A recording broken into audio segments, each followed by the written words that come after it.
Okay, up next from EPFL, we have Gilles Fourestey. Good afternoon, everybody. My name is Gilles Fourestey. I'm the operational director of the HPC Center at EPFL, but more to the point, I'm the director of the Advanced Computing Hub from EUROfusion. So I will talk. I did a talk about fusion last year at the conference. This is a follow-up. So last year there was no mention of AI or anything. Maybe this year it will change a little bit. So I'm going to talk about the recent advances in the simulation software from EUROfusion and see if we can have a predictive and design tool. This is based on the fact that, as you probably know, reaching fusion is extremely difficult, and probably HPC alone cannot help reach that goal. So before I go into the details, a word from my sponsor. So EUROfusion is a consortium from Euratom. So it's a European Union program. It's more than actually European Union, but as you can see, and so EPFL is part of it, and so therefore Switzerland is part of it. There's also England and Norway. So there's a lot of people involved, 5,000 researchers, staff and students. Most of them do experimental research, but there's also simulation and theory, so theory and advanced simulations. It's called eTask, so EUROfusion theory and advanced scientific computing. So this is divided into two parts. The first part is what is called a TSVV, so theory, simulation, validation, and verification projects. So those are the theory so researchers, people. There are 14 TSVVs.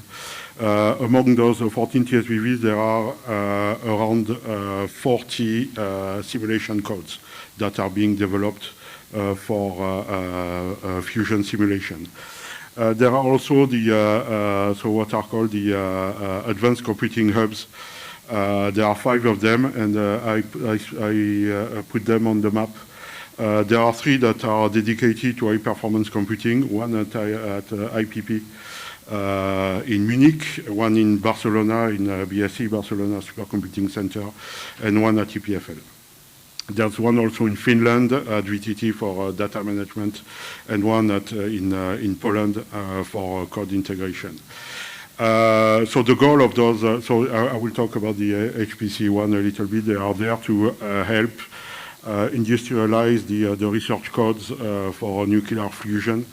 They are an extension of what was before called the high-level support team that was located in IPP and led by Romanowski. And it's so they are designed to develop efficient and reliable tools. And the goal of the EUROfusion in general and those hubs in particular and TSVVs is to gain insight and predict fusion experiments. Fusion experiments are more or less the so tokamaks and fusion reactors. Right. There's one missing. It's more or less the same. Let's see. Okay. So fusion is moving very fast. You probably heard so what happened over the last years. It's a research field that is progressing very, very quickly. There are 2 things that are extremely important in my eyes. Is that in 2024, the JET tokamak, so JET is in the UK, in Kulam, they produced deuterium-tritium fusion for 5 seconds. This is a record. So they injected 2.2 milligrams of fuel, and they produced around 69 megajoules of energy, which is the same as 20 kilowatt hour, and is the equivalent of 2 liters of petrol. So with 0.2 grams of fuel, you can produce the same amount of energy as 2 liters of petrol. It's extremely meaningful because I think it's the record of for such an experiment. It's still not producing more energy that was injected, but it's getting close. I think it's right now the ratio is 0.6. So there are no actually tokamaks that can produce more, or stellaritors, I'll talk about this later, but that can produce more energy than they actually ingest. And the second one is this year. There was a world record in the fusion plasma at CEA in Cadarache, where ITER is being built in the south of France, where they actually maintained and controlled the plasma over more than 20 minutes. So you can watch the videos of those two, it's very nice. So they maintained the plasma and they managed to control the plasma, which is highly turbulent and unstable, for 20 minutes, and that's a world record because they managed to beat China by 25%. So those steps are extremely significant. One thing that is important to notice is that if you see so this is not really the plasma. Where you can see light, it means that the plasma is at a lower temperature. The plasma, the fusion reaction is happening here. Okay, here at the bottom where the divertors, it's not so the plasma is much cooler. Okay, so what is fusion? It's a form of nuclear reaction. It's not fission, so where fission you split the atoms. In fusion you actually merge light atoms together in order to produce energy. It happens when the fuel is transformed into plasma at very, very high temperature. It will release a huge amount of energy, actually, a lot of energy, as I talked about before. And it releases no CO2, and it's intrinsically safe, meaning that if anything goes wrong in the fusion reaction, everything will stop. Okay, it's so unstable that it will stop. The most common fusion reaction is between deuterium and tritium. So there's a picture here. So I put a spoiler here because there is another reaction. I'll talk about this. Hussein, we talked about this before. I'll mention that later. So this is the most common, so the easiest reaction for fusion. The problem, as you can see, is that those are deuterium and tritium atoms stripped of their electrons, and they are positively charged. And if you, so it's like two magnets. If you put the plus together, they will repel themselves. It's exactly the same situation here. You need to force the atoms together. They are you need to manage to cancel the Coulomb repulsion law. Fusion is actually possible. It's happening all the time, and actually we have a fusion reactor 7 light minutes away, which is called the sun. So it's happening all the time inside the sun. The sun produces energy through fusion. So the idea is to have a sun in the bottle.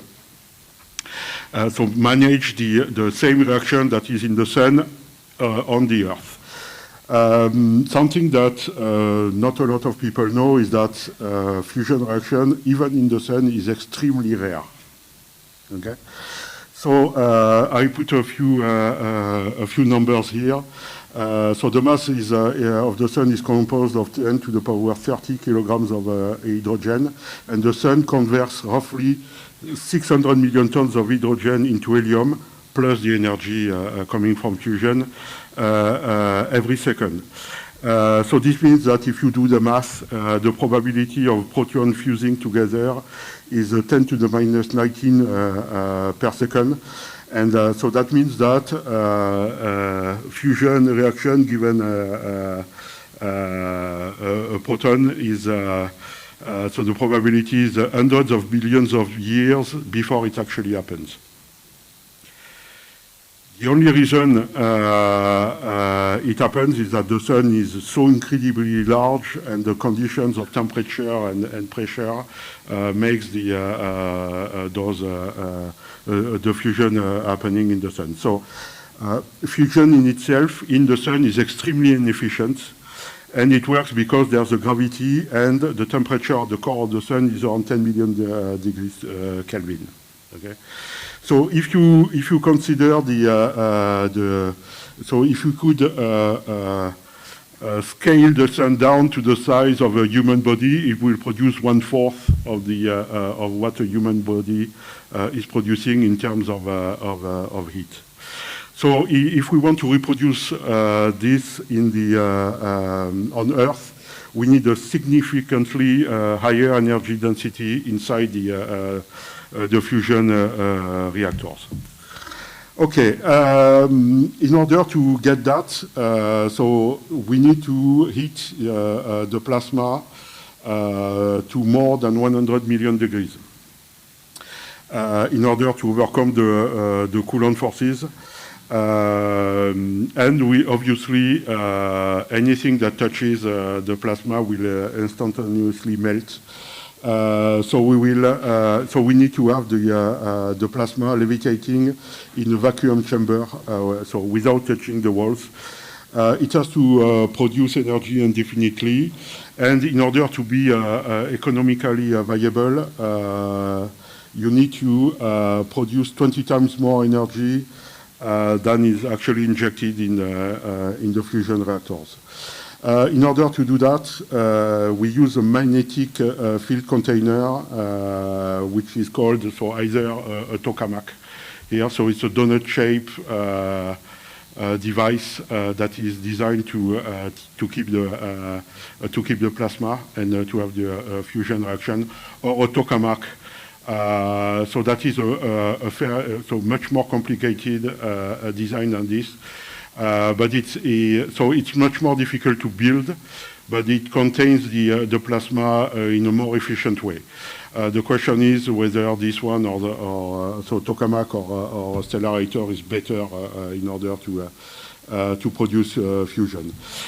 In those tokamaks, you need to have very, very strong magnets, which are above, so it's actually more than 12 Teslas. That's 100 times the magnetic field of the Earth. You have to have superconductors, and they have to be cooled at 4 kelvins. So that's 4 degrees above absolute zeros. So this means that inside the tokamak, in a few meters difference, you need to have the plasma at 100 million degrees Kelvin and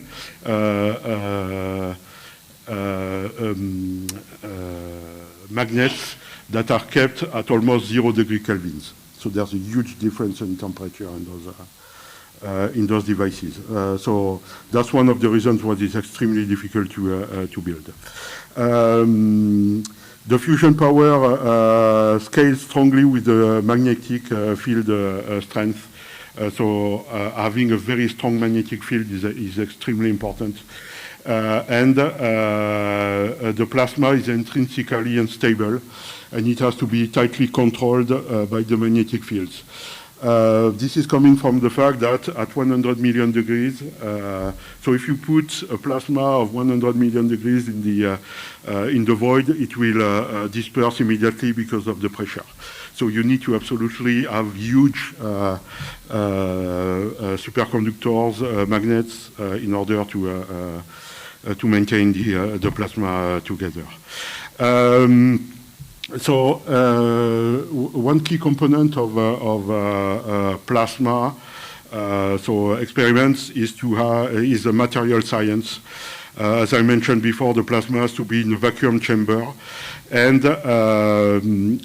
in order to so it's in the void. So this means that the heat does not go through the void. In order to harness the heat that is generated by the plasma, you have to collect the neutrons that are that are produced by the fusion reaction. So you have a neutron here, and you have to capture those neutrons. In order to capture those neutrons, you need to put a wall that is at least 1 meter deep, so that there's so the neutrons will interact with the matter. If you have anything that's below 1 meter, the neutrons can escape, and neutrons colliding with anything will produce radioactive material. So that's why it's very, very important to contain those neutrons. There is something, another problem is the tritium scarcity. Tritium is so one of the two atoms that are used for fusion is the deuterium tritium. It's not, so first of all, it's radioactive, and it has a half-life of around 12 years.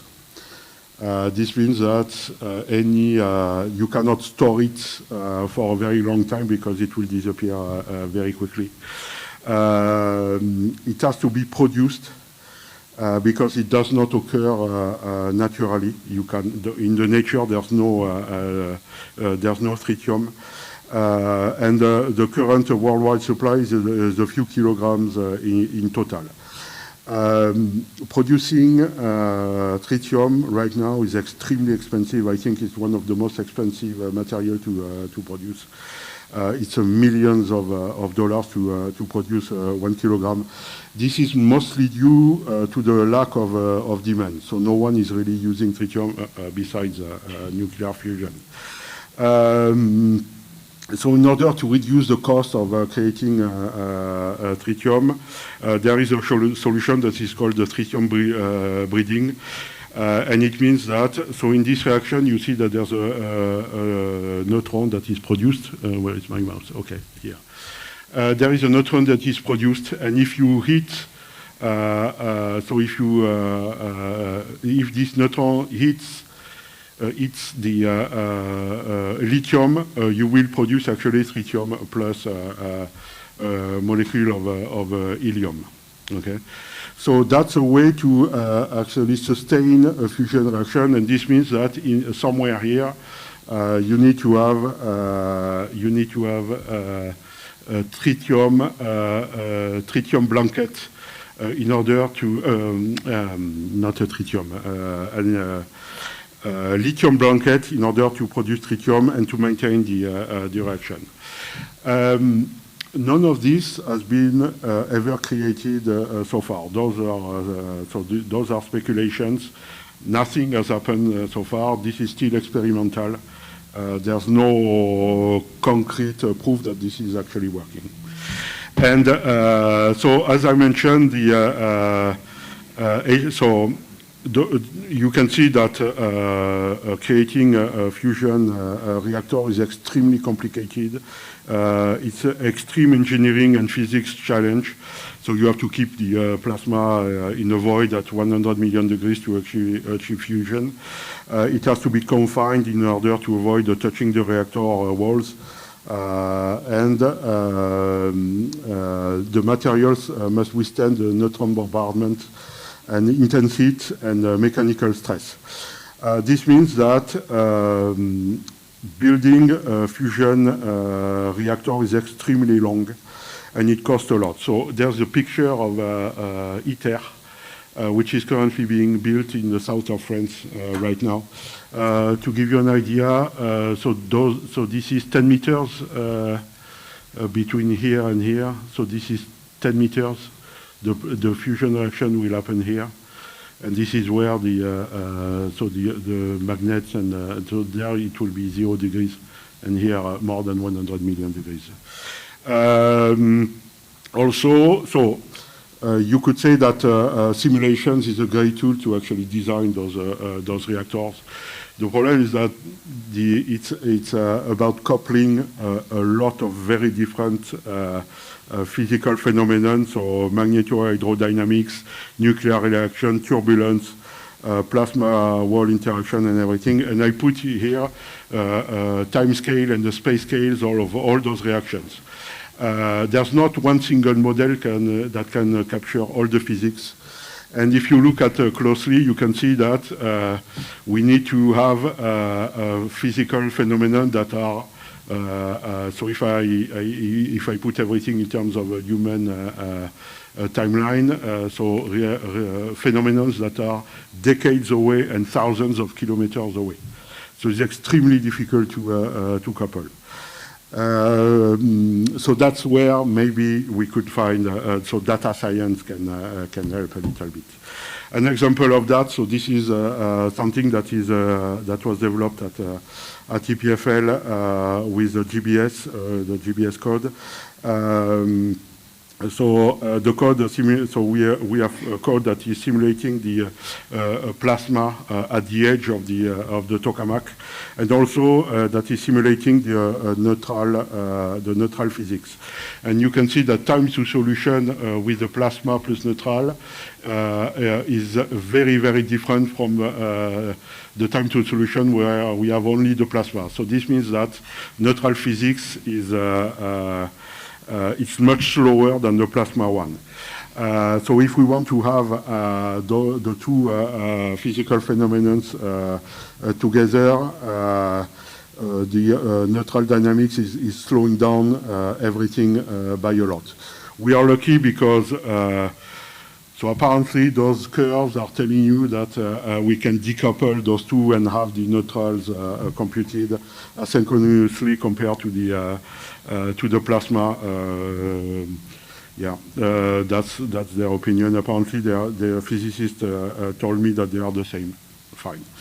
But maybe there's a better way to do that, and this better way is to use surrogate models. Very quickly, the timeline for fusion. We are around this.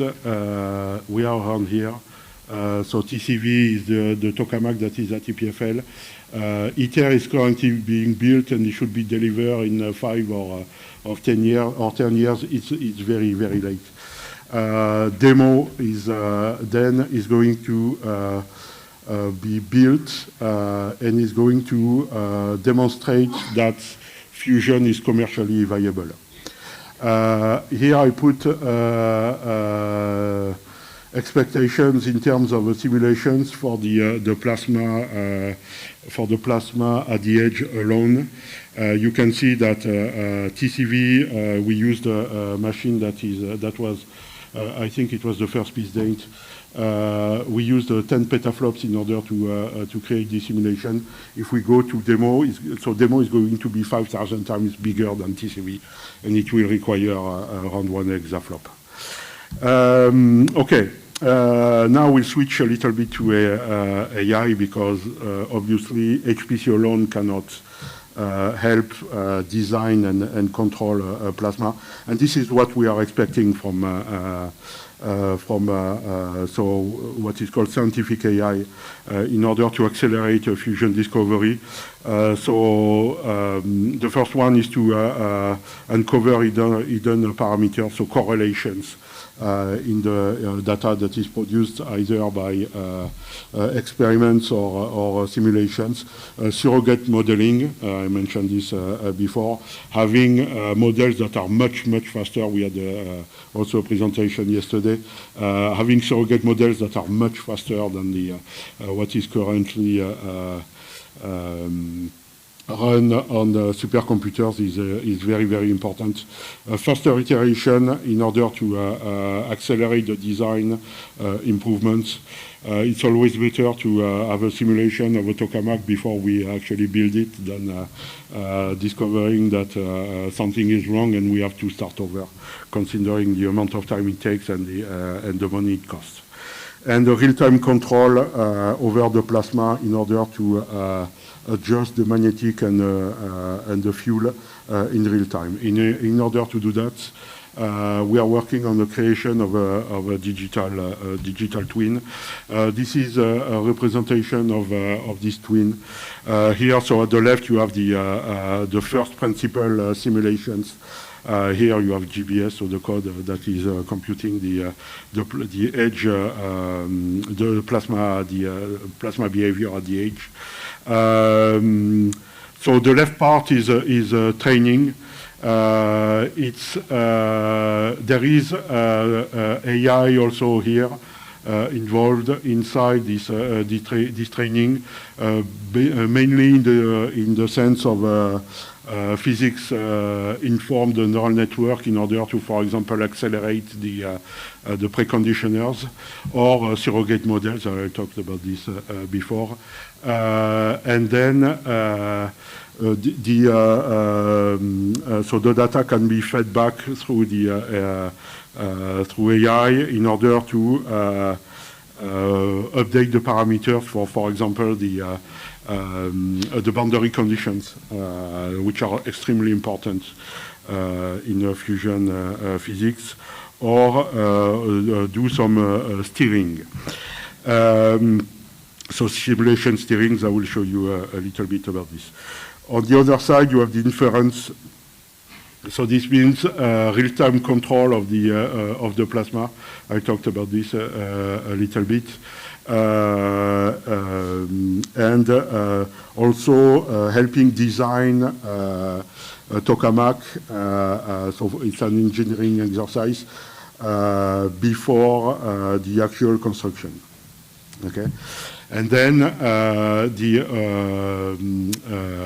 after each experiment that is run, I think on TCV at EPFL there are more than 80,000 experiments over 20 or 30 years, and you can reinsert the plasma data, so the real data, into the AI model. So for control, something that was published in Nature a few years ago. It's a collaboration between the Swiss Plasma Center and Google DeepMind. It's an example of control over the shape of a plasma by an AI model, and they managed to give a shape to the plasma that was pre-designed. So it's a very interesting paper to read. And here you have the simulation, so not the simulation, but the real plasma, the tokamak images, and the simulation, so next to it. We were also awarded a digital twin by EUROfusion a few weeks ago in order to have a twin of the divertors, which are so it's the part here that is designed to collect the ashes from the plasma. So it's coupling Sol PS ITER, which is a surrogate model for the divertors, ANSYS CAD, and the finite element analysis, diffuse, so it's a fusion database analysis framework inside Unreal 5 to create a plasma renderer, and we put this into NVIDIA Omniverse. This is a collaboration between the Swiss Plasma Center, CITAS, so my platform, the Institute of Material Matics, which is the Applied Math Department, and NVIDIA. So we are currently working on this as a proof of concept. So this is, I will launch the simulation, so the movie now. This is another twin that we are currently developing with the Museum of, so the chair of Experimental Museum at EPFL. It's a mix of real 3D. So this is a real image of the tokamak that is at EPFL, and so that was designed through CAD and simulations that are performed on a supercomputer. So the first step is to have a numerical, so to retrieve the numerical plasma physics and design an implementation that can run efficiently on a GPU in a real-time rendering context. Port the design to a high-level rendering engine. So we use Unreal Engine here. Model the TCV from a technical CAD, and render it in a photorealistic way. So that's what you saw at the beginning. So those are the particles inside plasma, and integrate both the particle and the tokamak together for end user application. And so this is a collaboration with so the Swiss Plasma Center and the Experimental Museum at EPFL. It's a very, very nice tool for researchers because they can really control the what is going on inside the plasma. This is that's a gun that is there in order to hit the plasma by bombarding particles to the plasma. And the last movie. This is really so that's steering. It's a bit slow. You will see particles that are being shot through the plasma. So the yellow ones that are being shot to the plasma, and it's a ionization of the plasma. What is very nice with this tool is that you can actually modify the speed and the trajectory of the particles in real time. So the real simulation, you can grab in the real simulation, you can grab a joystick and control the beam in order to see the impact on the ionization of the plasma. Okay, I think that's it. Yeah, that's it for me. Okay, it's coming. Thank you very much, and if you have questions.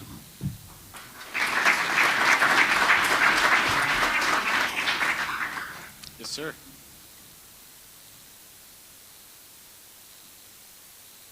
So the talk, Gilles, you spoke about in your previous slide about the multi-physics framework that you guys are building.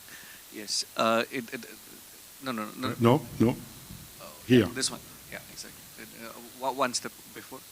Yeah, this one. Yeah, so you're using multiple codes, and two of these seem to be proprietary codes which have their own grid data format, their own solvers.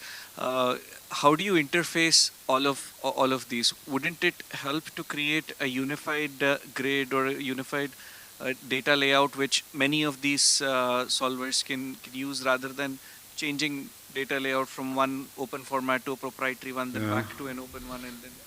That's a good question. I don't really know how we are going to do that. I know that going from ANSYS to Unreal is kind of easy because they do it all the time. About the data that is coming from SolPS, and I don't know. We'll probably convert on the fly the data if necessary. But the project just started, so we'll see later. I'll tell you later. Any other questions? Thank you. Thank you very much.